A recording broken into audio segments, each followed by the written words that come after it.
আজকে থানায় হঠাৎ করে মসজিদের ইমামদেরকে কেন ডাকা হলো? তো আসসালামু আলাইকুম, কেমন আছো সবাই? আশা করছি সকলে ভালো আছো। আমি আলহামদুলিল্লাহ অনেক ভালো আছি। তো গাড়িতে তেল ভরে আমরা থানার উদ্দেশ্যে রওনা দিলাম, কারণ প্রত্যেকটা মসজিদের ইমামদেরকে থানায় আইসি সাহেব ডেকেছিলেন। জানি না কি বার্তা দেবে। যাই বার্তা দেখ, যেই কানুনে লাগু করুক না কেন, সেই কানুনটা যেন শুধু মুসলিম সম্প্রদায়ের মানুষের প্রতি না হয়, কারণ মুসলমানরা এই ভারতবর্ষেরই নাগরিক, তাদেরও এই দেশে থাকার সমান অধিকার আছে। তাই রাজ্য সরকারের কাছে একটাই অনুরোধ, কানুন যেন ভারতবর্ষের প্রত্যেকটা মানুষের জন্য একই হয়। ইউজ অফ লাউডস্পিকার মানে মাইকের ব্যবহার।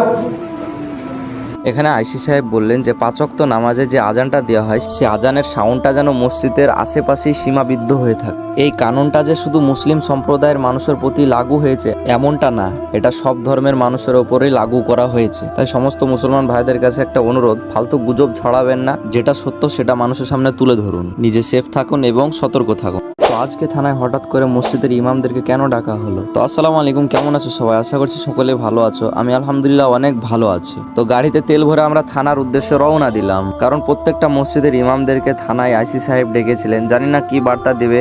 যাই বার্তা দেখ, যেই কানুনে লাগু করুক না কেন, সেই কানুনটা যেন শুধু মুসলিম সম্প্রদায়ের মানুষের প্রতি না হয়, কারণ মুসলমানরা এই ভারতবর্ষেরই নাগরিক, তাদেরও এই দেশে থাকার সমান অধিকার আছে। তাই রাজ্য সরকারের কাছে একটাই অনুরোধ, কানুন যেন ভারতবর্ষের প্রত্যেকটা মানুষের জন্য একই হয়। ইউজ অফ লাউডস্পিকার মানে মাইকের ব্যবহার।